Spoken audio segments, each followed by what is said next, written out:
And welcome to the first official episode of Fantasy Gurus Podcast. I'm Joe Quinn, Here with JJ Walsh. JJ Walsh. A little bit about our podcast, what we're going to be doing. We love fantasy. Obviously, it's in the name, Fantasy Gurus. Hmm We want to provide reliable information and predictions about the upcoming week. We want to inform you on injuries. We want to inform you on boom or bust and our sleeper picks, which we will get to later, and also our game picks actually at the end. So, JJ, when are we going to be uploading these podcasts? Would you say? There's actually a backstory behind our schedule. We're going to try to upload a podcast every Tuesday and Saturday. And the reasoning for these days is Tuesday is usually when the ESPN fantasy football projections come out. And also for NBC and Yahoo, the same days as ESPN, those projections come out. And it is very helpful to know those projections to infer is what is going to happen that week in fantasy. And also Saturday is a good day to do it because it's right before game day, and we know the injuries, we know the details from practice that week, and it just makes everything easier to do it on Saturday. And so those 2 days I feel like are the best, and that's what we have agreed on. Absolutely, I 100% agree. That's why we did our schedule that way. If we can't get a video out in a certain day, obviously we're both in school, so it might be a little bit difficult to get a video out every Tuesday, but we will try our best. I see he got the Sports Center shirt on. I like it. I like it. It's appropriate. So segment one, I'd like to get started with the biggest news of the week for sure. Christian McCaffrey's return, the long-awaited return of the player CMC is back. who everyone who got lucky enough to get the first pick has been praying and waiting to see if he will get back. They have been drooling over Been his drooling return. over McCaffrey. hmm Absolutely. Um, I was actually the lucky person. JJ can tell you to. it just all comes down to whoever gets lucky enough to get the first pick, and Um, we all seem to recall that day when it was draft day and Jay pulled the lucky name out of the hat that said number one on it. So, Yep. but there have been some unfortunate events, but yeah, hmm CMC. I've missed him all season. If you have him on your team, you know my pain. Luckily, I've been able to make some trades that kind of filled in for him, so I'm not missing out too much. I didn't pick up Mike Davis quick enough. Someone else in our league did, so that was kind of a pain. But in the end, he's back, and so I guess the question has to be asked: will he return in full McCaffrey form?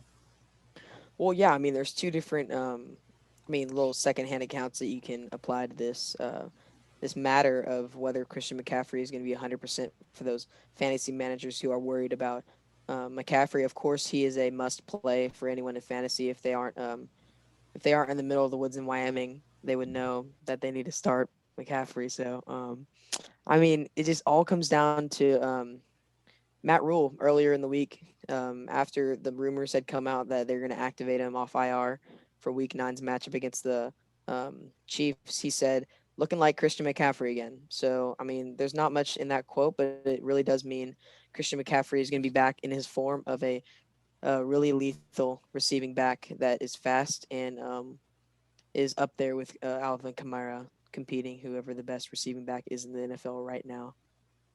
Absolutely, I agree. Obviously, he's been on IR since week two or the end of week two, so they haven't had to fully return practice info or practice updates about players, but they did just activate him off IR.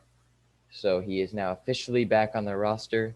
He's officially back on my roster. Looking forward to seeing what we can do this week with him. So, Yeah, it comes back to that matchup that CMC is going to have to be presented with this week against the 7-1 Kansas City Chiefs. He will, unluckily for him, he'll have to come back and serve a giant role in order to try and win that game against a really good 7-1 Chiefs team because that was a hard loss that they suffered against the Falcons. Um, and I mean, It's just how will McCaffrey hold up to the Chiefs? Of course, he's a must start in fantasy, but there is some thing to worry about going up against a defense that is good against the run. but luckily McCaffrey is good at receiving little screen passes and dump offs from Teddy Bridgewater. So that will help him go up against Andy Reid's boys, don't you think? Yeah, I think it's clear that McCaffrey's a must start no matter what. That's clear. We've established that. If you don't, then you're an idiot. If you have him on your team, I'm just going to say it Yeah. politely. That's the polite way to say it. But I do think that this is not a great time for him to come back. Just not health wise or anything, but just because he's going against a really good Chiefs team, which will also prove a challenge to the Panthers defense because the Chiefs have an insane offense. But the next week, actually, he's having to go up against Bruce Arians' Buccaneers, and I think that that's going to be two really good tests of his ankle and how if he's going to be good back, if he's going to be fully back, and so I think it'll be going to be quite the test. Well, yeah, I mean, like we said, we both expect McCaffrey to have a big game against the Chiefs. I mean, KC is not a good defense, like I said, to opposing running backs, allowing an average of 13 fantasy points a game, and that is not even including it doesn't matter if you're in PPR, point 0.5 PPR, non PPR. That is still a big number that a defense is giving up to a running back, and so it's quite a lot to consider. Um, Yeah, and and they're allowing 13 with the inclusion of a struggling backfield such as Baltimore, New England, who has about four running backs I can name off the top of my head who are probably yeah, going to play this week. Also, Denver, Melvin Gordon, Philip Lindsay's obviously been out since he got back last week, but Melvin Gordon's still at number one. and then a 50-year-old in New York. Yeah, and then Michael P. Ryan in New York, who got like five last week, I think. So I think it'll be interesting. But when I think of total scrimmage yards out of a player, I think of McCaffrey, number one, maybe number two, but we're just gonna go number one right now in Kamara. Which happened to Um, be on both of our teams. yeah, I have McCaffrey. He has Kamara. It's perfect. It works out just fine. Now, obviously, going back to one of the best things about McCaffrey having him on your team is that you can rely on him to get you catches each week. He did drop down a little bit in the first couple weeks that he played. He had three receptions in the first game and four in the second game, if I'm not mistaken. So dropping down a little bit, but not the first two games. I mean, but Kansas City's defense is only allowing three receptions per game to opposing running backs. So is this stat that could potentially limit McCaffrey's catches cause for concern? Well, I mean, you could say it's a concern, but McCaffrey is just so talented. Where I mean, there are the games where he's going to have to rely on receptions or take advantage of a defense that is poor at recognizing McCaffrey's skills. But I mean, his floor is just the highest floor of a fantasy running back. I mean, he will give you at least one, possibly two TDs a game if he's going up against a defense that is confused because they do not know the caliber of McCaffrey going into that week. But I mean, it really just comes down to how he's put in that situation. I mean, other competition around him, and yeah, I mean, it shouldn't be that much of a worry in my opinion. Yeah, as I was saying before, it's not the points that we're worried about, but it's the injury because what I personally believe is that Mike Davis has been such a good fill-in guy for the Panthers. I mean, he's been incredible. He's been the best fill-in guy possible. Potentially, we can call James Robinson a potential fill-in guy because Fournette was going to be the starter at the beginning of the year. But I think that the main concern is that what happens if McCaffrey even feels a glimpse of pain or gets hurt even more? Matt Rule will not hesitate to put Mike Davis in if I have to say so myself. Oh yeah, I That's mean, what I'm worried about. absolutely. I Yeah. mean, yeah, if you're a Mike Davis owner, I mean, you should definitely not drop him or definitely keep him on the bench. He's just one of those guys like a Pollard or or like a Madison. You keep them on your bench and they sit there and they marinate. And then once one of your players gets hurt, like once a starting player gets hurt, I mean, like we've seen in the past. I mean, Pollard. I mean, Zeke just got injured. His projections went to almost 16. That one week when Dalvin, I mean, that couple weeks where Dalvin Cook was injured, Madison's projections were 17. I mean, we all Yeah, know he was like Madison didn't. 18. He was like He did. 18.4 something We like all that. know Madison didn't get 18, but I mean, it's just that's what projections and opportunities comes down to. So, at this point, if you're a CMC owner, you really are just hoping that the ankle stays healthy, um, and that's pretty much your main concern. Hmm. Moving on to our next segment. It was originally going to be about Zeke, but obviously he's not playing. We'll get to that later. We're going to call this segment Spitballing. It's our version of our sleeper picks. JJ has chosen three players who we think could potentially boom this week, and I have chosen three players who I think could potentially bust this week. So you want to get started with your first boom? Yeah, so my first boom you can see on this fantasy app of our league, signed into our league and our teams. My first pick is Mike Williams. And so for this reasoning is, Mike Williams will just be a average to above average player when Keenan Allen's around, but he's held up to the test pretty decently. I mean, if you look back to the Broncos game, he was getting double digit targets and a lot of red zone targets inside the 20-yard line because their only weapon is Allen, Henry, and Williams. So if Allen's being guarded really good, if Henry's blocking one play, I mean that opens Mike Williams, and that showed in the Saints game, and he even showed in the Broncos game a little bit when he put up a 20-point performance. But back to this week, Keenan Allen has an illness right now, and you can see him on my team on the screen. If he's ruled out against the struggling Vegas Raiders defense, who's just very average when it comes to pass defense, Mike Williams could easily put up upwards of a 30-point performance. It's just so easy for Mike Williams to take over the game whenever there isn't a distraction as Keenan Allen, as we've seen against the Saints. Yeah, absolutely. I think that Mike Williams is definitely Herbert, a young rookie quarterback. His probably his number two target behind Allen. Potentially, you could argue for Henry, but Henry's been not doing too great lately. I mean, he's gone down in projections a little bit. But onto my first bust. As you can see on the screen right there, my first bust is actually Lamar Jackson.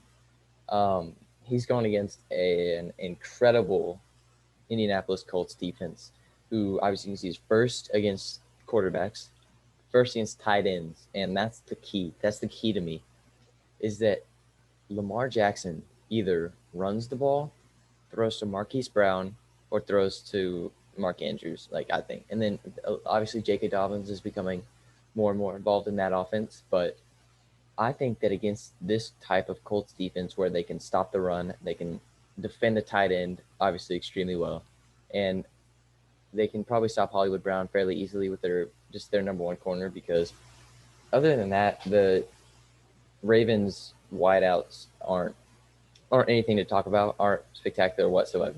So I think that if the Colts can contain Lamar Jackson, I think he will have less than 15 points this week. That is my first boom. What do you think about that? I mean, my first I bust, mean, excuse me. I mean, of course, I totally agree. I mean, all the people who drafted Lamar Jackson and Patty Mahomes early this season are, I mean, if people who drafted Lamar Jackson early, along with Patty Mahomes, if they've had other struggles on their team, just to add up the struggles of Lamar Jackson this season, I mean, it just must be a severe pain for them. I mean, Lamar Jackson's highest point performance this year is maybe I think high 20s, if I can. I can fact check you on that. It is I mean, mid 20s maybe. 20 28 Yeah, 28. high 20s. I mean, that is just compared to a Kyler Murray or like a Herbert, as we've seen the past couple weeks, or a Russell Wilson. That's just unacceptable to be putting up those numbers when you draft them that high, and especially against a really good Colts defense, who you've seen was on my team, who put up 15 points last week against um, Matthew Stafford, who's not a rookie. He's a very good quarterback. I mean, it's a terrible matchup for Lamar, and he has not proven himself this year. So we'll have to Mm-hmm. look into that more further. Plus, it's in Indy, so Oh, that's for also sure. yeah. All right. Well, now onto my second boom. This one is a very risky sleeper play, but I actually have TJ Hockenson is my second boom. So we have seen tight ends such as when you go back to the Minnesota Atlanta game a couple weeks ago when Julio Jones had an amazing game. I mean, another person who you didn't really see that game or you didn't really pay attention to was the amount of times Hayden Hurst was open in that Hayden game. Hurst, yep, Hayden Hurst. Hayden Oh Hurst my was goodness. open so many times in that game, and I think Matt Ryan just didn't notice him or wasn't ready to throw to Hayden Hurst in that situation. But we know from experience, Hawkins had an amazing week last week. I mean, Stafford is not afraid to throw the ball to Hawkinson, especially in the red zone, and he's going up against a Minnesota defense who, on paper, is really poor against the tight end, especially when we saw uh, Hayden Hurst a couple weeks ago go up against him. So that's my boom play. What do you think about that? I think it's actually a really, really strong argument because as we can see, Kenny Galladay's out this week, Mm, and Marvin Jones Jr. is their second guy, and I really think that they go to Marvin Jones Jr. more in situations where they need to get a first down. I feel like he's a really good third down receiver. Most yeah. of the people you talk to say that a lot, but he'll give you 4 or 5 receptions a game, and he'll have 70 yards and possibly a touchdown. But with Galladay, their red zone threat out, and they have Hockenson who just proved that he can be possibly even like their number one target above Galladay. Hmm. I think that he'll have a really good game this week as well. Oh So, yeah, for sure. moving on to my second bust, which is going to be Robby Anderson. If you can get to Helen Robbie Keller, Anderson yes, is on. Yes. yes. My second bust is Robby Anderson, and here's what I'll say about that. McCaffrey's back is my number one thing. Obviously, McCaffrey's back. He's going to be getting a lot of dump offs and getting you first downs and touchdowns. Robby Anderson, his efficiency has declined over the past couple of weeks. As we've seen, DJ Moore had that 22-point game or something a couple of weeks ago. Mm. But they're also going against a Kansas City secondary who is fourth against wide receivers. So I think that if DJ Moore or Robby Anderson, I think they're both not going to have good games, but Robby Anderson, especially projected 14, is way too high to me. Mm. So I could look for this week him having a 9 or 10 point game. What do you think about that? I think it could easily be less because you look back to the Falcons game. The Falcons have a terrible secondary. I Mm-hmm. mean, their strength is their linebackers with Keanu Neal and Deion Jones right now, but I mean, their secondary is poor. Losing Desmond Trufant, losing That was a Robert huge. Alf, That yeah, was one of my losing. biggest losses of the season. Is I Devin. mean, losing Robert Alford. I mean, Mm-hmm. it's just there's so many loopholes in that defense. That's why the Falcons have struggled this year mainly, and their offense is a little iffy. But I mean, if you look at Curtis Samuel and DJ Moore's production the past couple weeks has been rising as Robbie Anderson has been declining. And the Chiefs, like you said, the Chiefs secondary right now is fourth, and that's for a reason. I mean, we are deep in the weeks. If to be top five against the pass is very impressive, and the Chiefs, I don't expect them to decline, especially against Bridgewater, who at best is a top 15 quarterback in the league. Yeah, and I also think that Robbie Anderson is mostly you got to if you're going to expect him to have a big game, he has to get a lot of yards And because I mean, he also needs 2 touchdowns. I mean, yeah, he's yeah, literally a guy exactly. who's going to give you 4 receptions, not like 9 or 10. That's what I'm saying. Like he's going to get you 4 or 5 receptions a game. Plus, that's why you need to rely on him for yards. I mean, if you're doing PPR, obviously as we are, and I'm assuming most people are, he gets Mhm. you 5 receptions a game and 70 yards. Maybe that's pretty good. That's on a good day, and a touchdown. Like that's an easy 18 points right there. And that's he's averaging 15.8, obviously, as you could have seen on the year. So with a really good Chiefs defense, McCaffrey back, DJ Moore's coming up in the ranks, I would expect you to not necessarily put Robbie Anderson at wide receiver one. Definitely not wide receiver one. For Maybe not sure. wide receiver two. Maybe flex. It. I mean, if you can pick up a guy like you picked up Tony Pollard, you play him at your flex, and I mean, you could even pick up a guy who's in 70% of the leagues on waivers, Sterling Shepard. I yeah, mean, yeah, Sterling, he yeah, is a way better choice in my opinion than Robbie Anderson. Just ignore projections right now.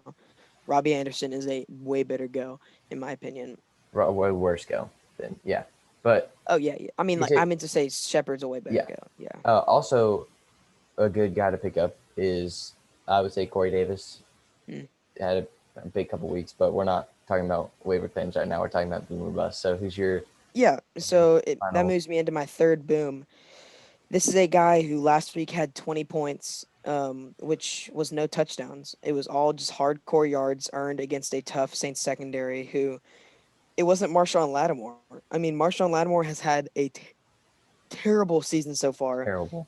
and he was guarding Mooney, and Mooney had a good game. I think he put up like 17 or 18, and Allen Robinson was going up against Gardner Johnson, I think, or that he might have been going up against Miller.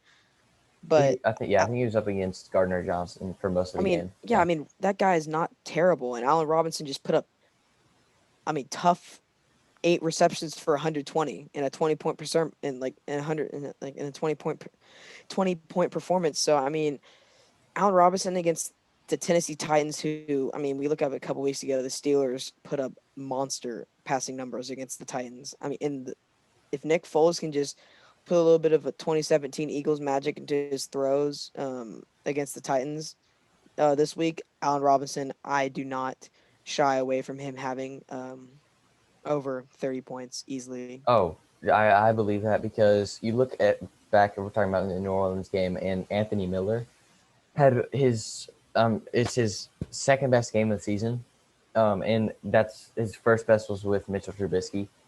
Yeah. I do not want anyone to expect Anthony Miller to have that kind of game again.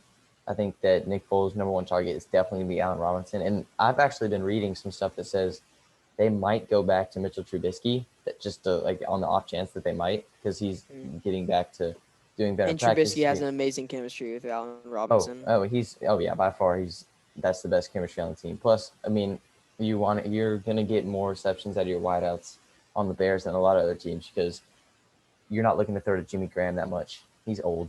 He's Hmm. he's not that good anymore. So I totally agree that he could Allen Robinson could have a huge week. All right. So who's your third bust? Moving on to my final bust is going to be a Buccaneers running back, and no, it is not Ronald Jones. It is Leonard Fournette. Mm. This week he's Okay. on Team Strawbog, I think. Drawbog.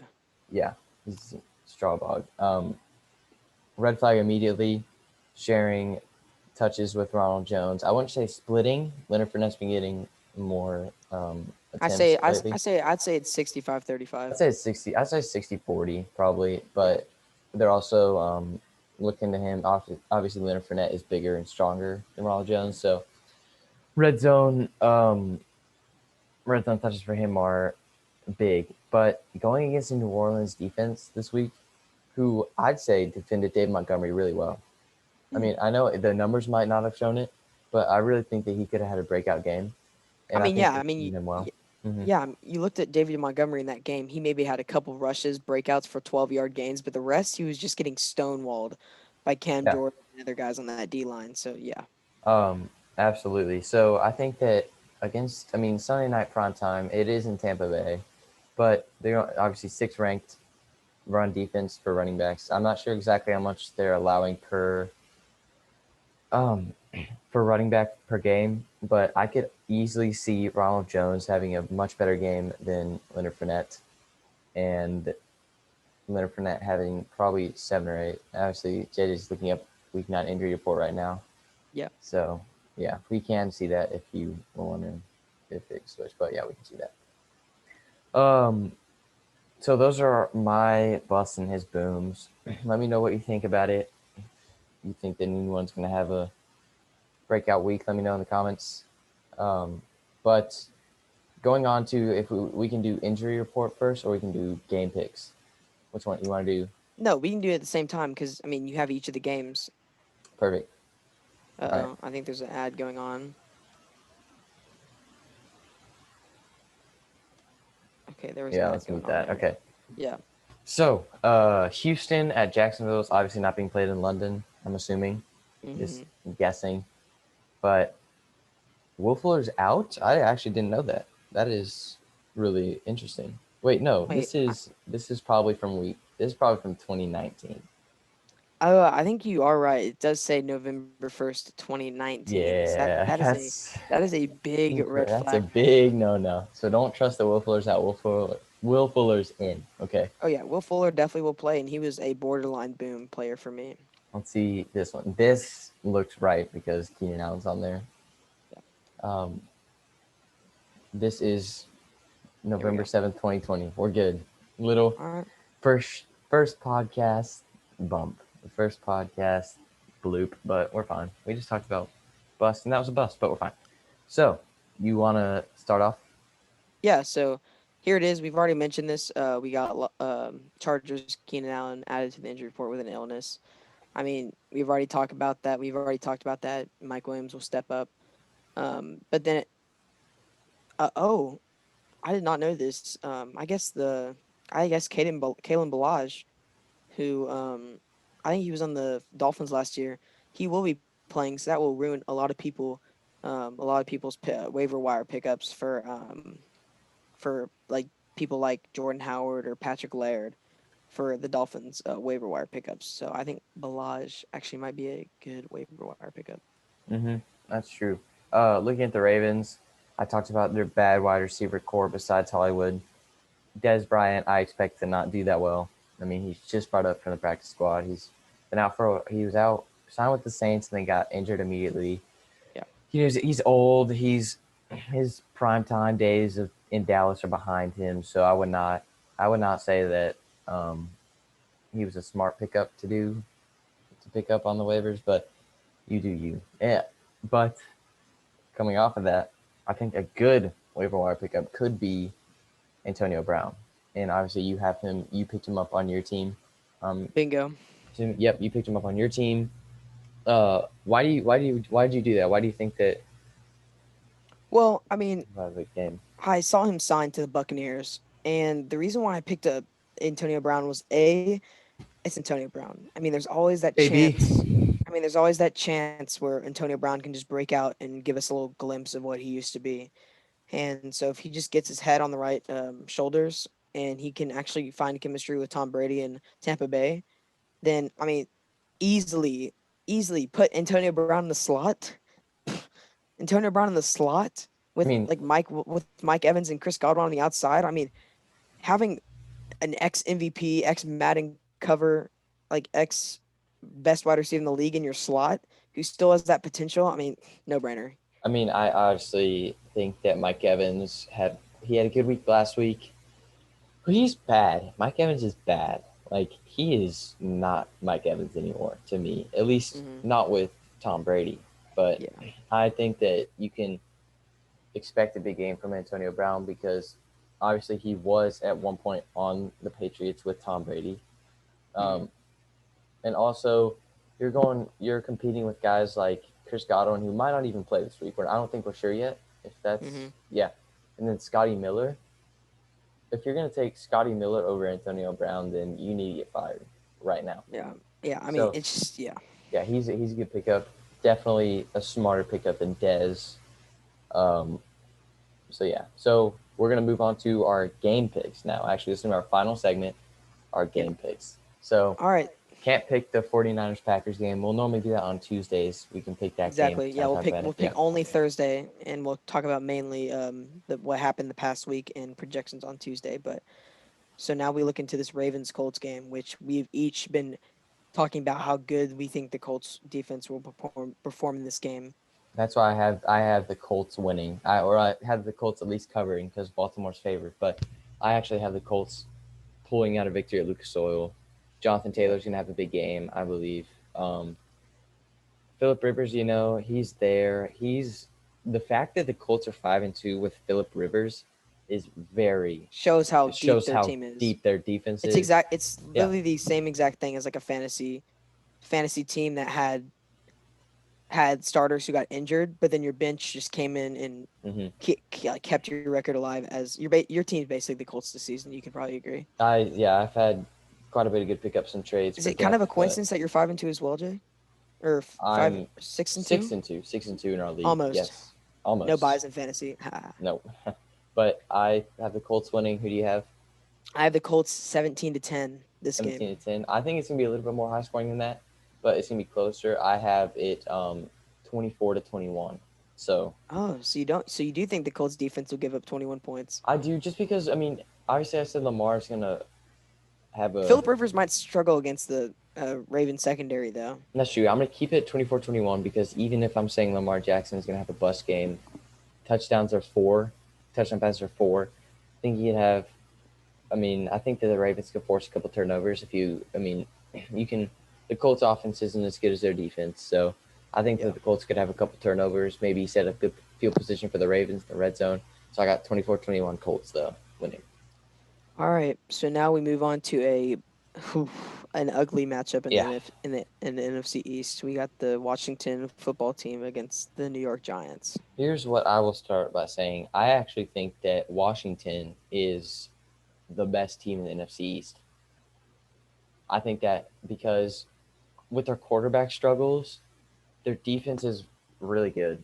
I mean, their defense has outperformed expectations by me this entire year. With quarterback struggles, they've settled on Kyle Allen for right now. Um, I Which I mean, think there's nothing wrong with Kyle Allen. He did no, decent no, for the there's nothing Panthers wrong. last year, but I Yeah, mean, it just comes down to the receiving core. I mean, you got McLaurin. That's it. yeah, you got McLaurin. That's Bit. you got Steven Sims, Yeah, but I who mean, can get you a couple receptions a game. But one of the things that I have Washington winning this game kind of close because the Giants obviously put up a great performance against the Buccaneers last week. oh yeah, Um, so I have the Redskins 27-21. yeah. I mean, I'm not gonna agree with you on your game pick. I'm gonna agree with you that the Washington football team is the best team in the NFC East, but the Giants, their chemistry. I mean, the Giants easily should not be 1-7 in my opinion. Um, I feel like the Giants put up a really good performance against the Tennessee Titans.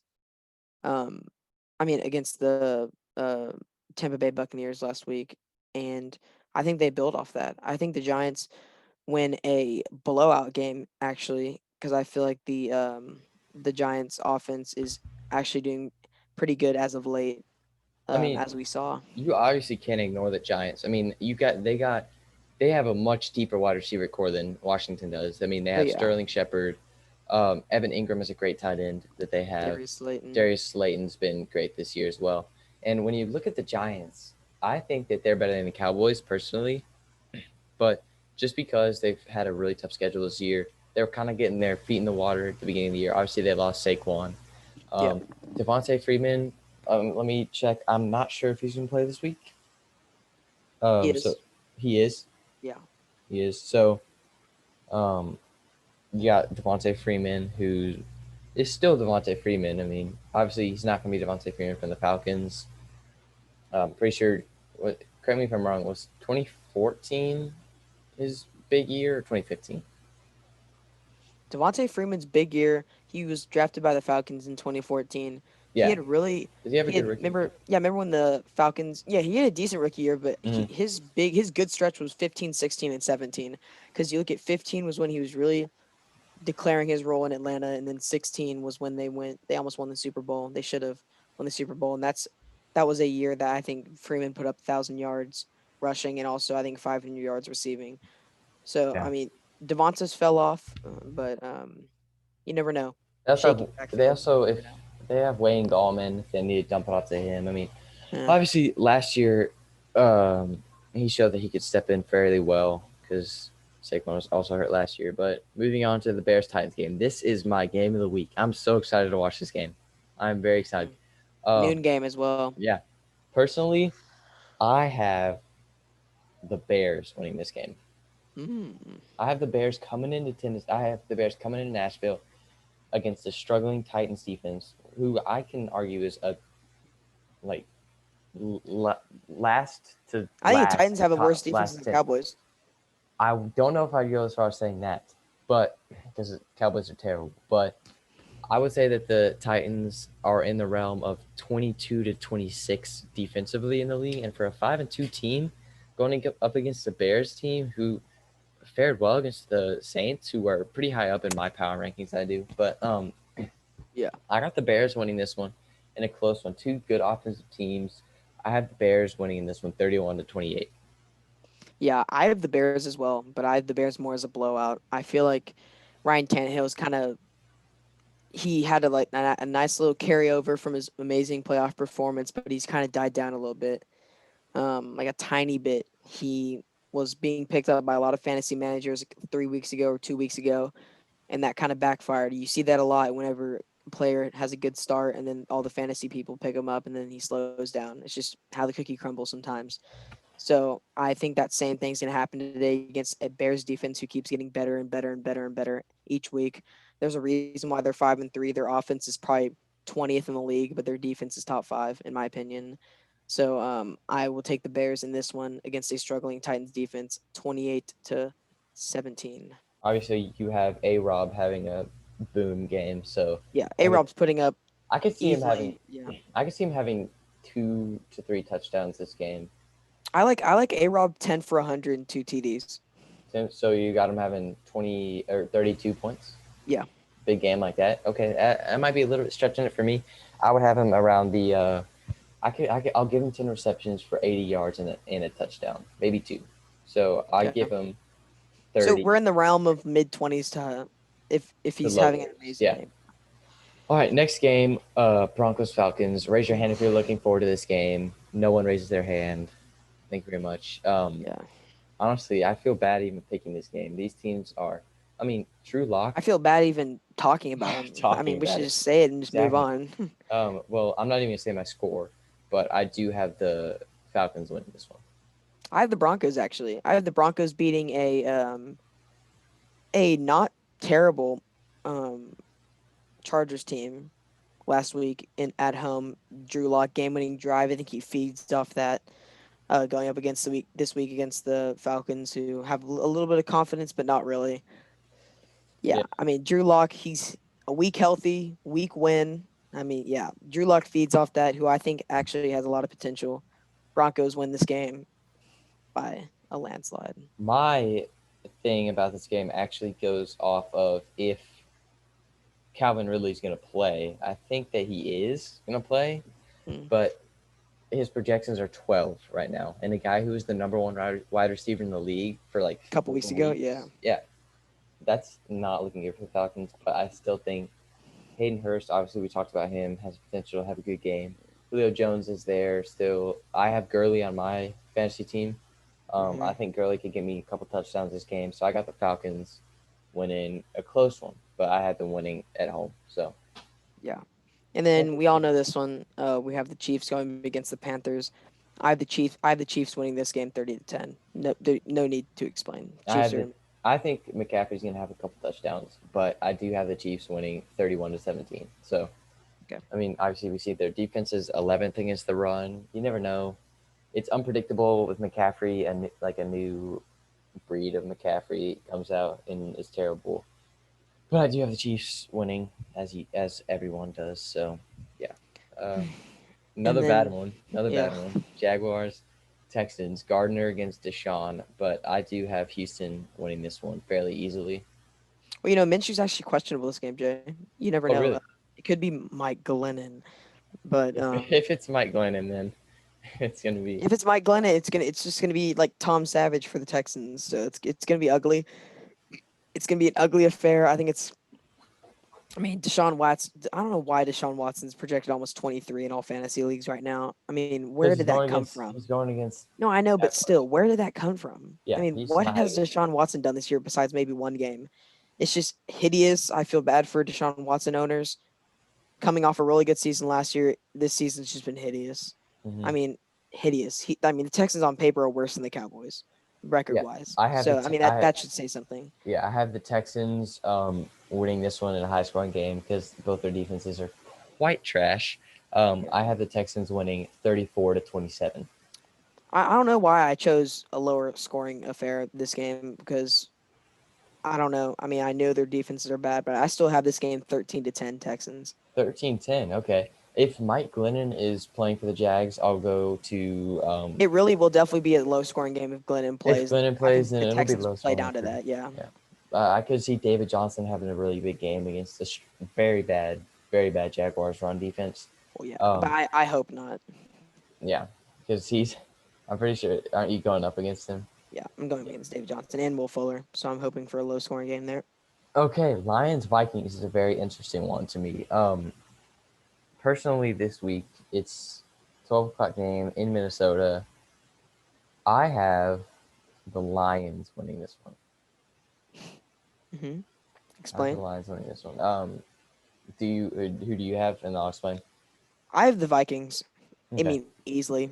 Yeah. easily. Here's why. I have the Lions winning. I think that Marvin Jones Jr. and TJ Hockenson is a better combo than Galladay and Jones Jr. for the 1 and 2. So obviously Matthew Stafford, sidearm slinger, has likes throwing those short receptions, dumping it off to TJ Hockenson, getting first downs, throwing it to Marvin Jones Jr. in the red zone. You can look for him to have 1 or 2 touchdowns this game. Going Yeah. against a Minnesota team whose only strength really is Dalvin Cook right now. I mean, maybe occasionally Kirk Cousins throwing to Adam Thielen, but I Mhm. got the Lions in this one. Yeah, I have the Vikings coming off a 28-14 win against the Packers. I mean, they made the Packers look like the 2017 Packers. I mean, the Packers just not did not look that good this week. Of course, the Packers rebounded against the 49ers, but the 49ers are kind of trash right now. But um, I mean, it all comes down to Dalvin Cook again. I mean, Dalvin Cook That single-handedly yeah, creamed the Packers by himself, and I feel like that same thing will happen against the Lions this week. That's why Dalvin Cook has the highest projections as a running back this week in fantasy football, and it's for a reason. hmm I mean, your yeah, your reasoning is actually going against my reasoning. So I think that you can't expect Dalvin Cook to have a game like that again. I mean, obviously he's going to get you. no, not 48. I'm talking Yeah. about No. Dalvin Cook will win. My reasoning is Dalvin Cook will win the game for the Vikings himself, but your reasoning is that Hawkinson, Stafford, and Marvin Jones' chemistry and playmaking will win them the game. Plus, I mean, DeAndre Swift is also there. He could have a good game. Um, and it just is off topic, but isn't it crazy to think like the Lions have Adrian Peterson like Yeah. going against his former team? But that's crazy. Next game, Seahawks Bills. This is also a really good one. I'm also Hmm. looking forward to this one. Personally, in this one, I have the Seahawks winning convincingly. Hmm. I have the Seahawks as well. I think it's just end of conversation. I Seahawks, in my opinion, are the most talented team in the NFL right now. Really close second is the Chiefs, but Seahawks. I mean, look at their offense. Are you kidding me? I mean, Chris The Carson Seahawks healthy offense is ridiculously good, but their defense is is hot actually trash. their secondary is the worst in the league. Believe it Oh or not, yeah, for which is sure. I mean, that's losing one. Jadeveon Yeah. Clowney on the D line is just hideous to their D Mhm. line. And one of the things that I have to think about as well, which maybe I might take back my words convincingly, is that with a struggling secondary in Seattle, I think that with the Bills' depth, they have John Brown. I mean, they have Stephon Diggs. They could both have big games. I mean, For sure. have a couple touchdowns each, maybe. Hmm. But I still have the Seahawks offense doing better than what the Bills offense can do. So Yeah, for sure. All right, moving on to the Raiders and Chargers. I have the Chargers this game. I also have the Chargers in this game. I believe Herbert's going to have a huge game against the Raiders defense, Yeah. which is I have him on my team, which Yep. I'm fairly excited about. Obviously, Justin Jackson has been a really good bright spot filling in for Austin Eckler. Joshua Kelly's there as well, but I don't think he's as prevalent He as fell off. yeah, Yeah. he fell off a little bit. But I think the Raiders' record is really based on The Chiefs the game. Chiefs game. Yeah, they had a big game against the Chiefs where they allowed the Chiefs still scored like 30 something points. I mean, yeah, they'd be the worst 3-3 team if they didn't beat the Chiefs. I mean, Yeah, it's just that simple. I mean, the Chargers, I'm hoping for Keenan Allen to be there, but it's too lethal to have Justin Jackson, who he gave you 16 carries for 89 yards against the Broncos, who actually have a really good rush defense they're with third. They were third. I think they're sixth yeah, now. they were third whenever Justin Jackson just ran all over them like a bowling alley. So, I really just Ran all over them like a bowling alley. yeah, I mean, he's a bowling ball, dude. The Oh, freaking okay. defense was pins. And so, yeah, I love the Chargers this game. Yeah, I think the Chargers are due for a breakout game. They're 2-5, obviously without Eckler, and I they mean, yeah, started the they've been season the with Tyrod Taylor. Like, what are we doing here? I think yeah, that the Chargers at home is really big. That, that if Keenan Allen plays, then that's another story. But if he doesn't play, I still think that it's the the same Chargers' story. Yeah, lackluster defense can be boosted by the Raiders' terrible defense. And Justin Herbert, I think we can both agree, I would take over Derek Carr any day. yeah. And Darren Waller and Hunter Henry is also a really interesting matchup to watch because both are top 6 or 7 tight ends in the league. Oh Darren yeah. Waller at number 3 for me, Um, Mm, and that could be an interesting tight end heavy game. So I yeah. start Chargers stuff. All right. So moving on to the Dolphins Cardinals. I have the Cardinals convincingly. I have the Cardinals beating beating the Seahawks, and off a bye, maybe a little bit of a slow start, but I mean, Kyler Murray, Chase Edmonds getting a lot of volume this game. You got DeAndre Hopkins. I mean, Hmm. too I many mean, weapons. I think Kenyon Drake getting injured was actually a good thing for this team, just because Kenyon Drake has just been so inconsistent in the year. I mean, he'll give you 15, 16 touches for 60 yards, and then he'll get one reception, maybe a touchdown in a game. But you look at Chase Edmonds when Kenyon Drake hasn't been there, or even when he has been there, he had a breakout game too. Takes I, advantage of his yeah, I opportunities. think that he is. I mean, this week I have him top 5 running backs for fantasy this week. Yeah, Um, but I have the Cardinals overall actually 6th in my power rankings out of the entire NFL, for sure. and They're the better. best two-loss team in the league. I think the Ravens could be a little bit better than them, personally, a little bit, but that's up for debate. They're very close, um, Yeah. but the Cardinals have more stars that they can just like come out and have a big game. So I mean, I got the Cardinals in this one. and let's not look past the fact that the Dolphins have Tua. Yeah, he's a young quarterback, It's and Tua. literally last game, the Dolphins defense scored them all their points. No, no, the Dolphins defense. It's yeah. And So, you can't expect that again. I oh, mean, for sure. I mean, it's whenever you look at it, it's the same thing as whenever someone has a good week and they fall apart. That's how the cookie crumbles in fantasy football. Same thing with the defense. You can't go on waivers and pick up a defense that scored 18 points and then expect them to score a good points again. I mean, if you're a stupid fantasy owner, then you do that. But if you know what you're doing, you don't go out and take a defense that just had a really good scoring game yeah. because if you play them that next week, they're gonna suck. How it's just how it goes. We're gonna skip the next one. No, I'm just kidding. I got the Steelers by 20 plus in this game. I got the Cowboys, man. So that's gonna be the end of it. No, I'm just kidding. I'm kidding. I'm kidding. I got the Yeah, you got Steelers. the Steelers. I have Chase Claypool having another monster performance. He was a borderline boom player for me. I mean, Chase Claypool had a lot of hype. He's kind of fell off a little bit, but I mean, it's another NFC East defense. Chase Claypool put up 40 against the last NFC East defense he played against.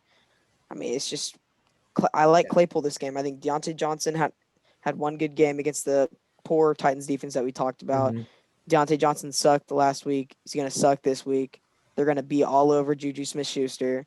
So I think it's easily a boom week for Claypool. As a fantasy manager myself, if I had Juju or Deontay's definitely a keep on your team guy because he's there. I mean, he's so injury prone though with concussions and stuff. I mean, Yeah. that's a negative, but I think that I might drop Juju. I mean, he's not been good this year. He's had maybe I think he might have 2 games of like let me fact check myself so I'm not giving you I think wrong last week he information. had a pretty decent game, but Yeah, but besides I'm pretty that, I sure he mean, it had was week 1 and week 2, and then that's it. I'm fairly certain Three he good had games. like two or three games above like 15 or something, and that's just not the It's Juju not that what we. you look for in a second round wide receiver. Exactly. Yeah. Let me get that. Let me get that fact check for you. So he only had 13 last week. He had 25 the first game against the Giants, and that Giants team defense was bad. They've gotten better. And then his next best game was 16 against Houston, 17 against Tennessee. But the 17 against Tennessee was with Chase Claypool having a terrible game, Mm, and Deontay Johnson having a good game, but he mm. was acting in the role of the number 2 guy. And then obviously he was their number 1 wide receiver at the beginning of the year. But I think Juju might be a drop, honestly. Yeah. All Actually, right. yeah, this week though, Yeah. he's gone up in projections quite a bit now that I'm looking at it. But still, I don't think he's a start. I won't say he's a drop. I'll say he might not be a start. He's a bench. Yeah. Yeah.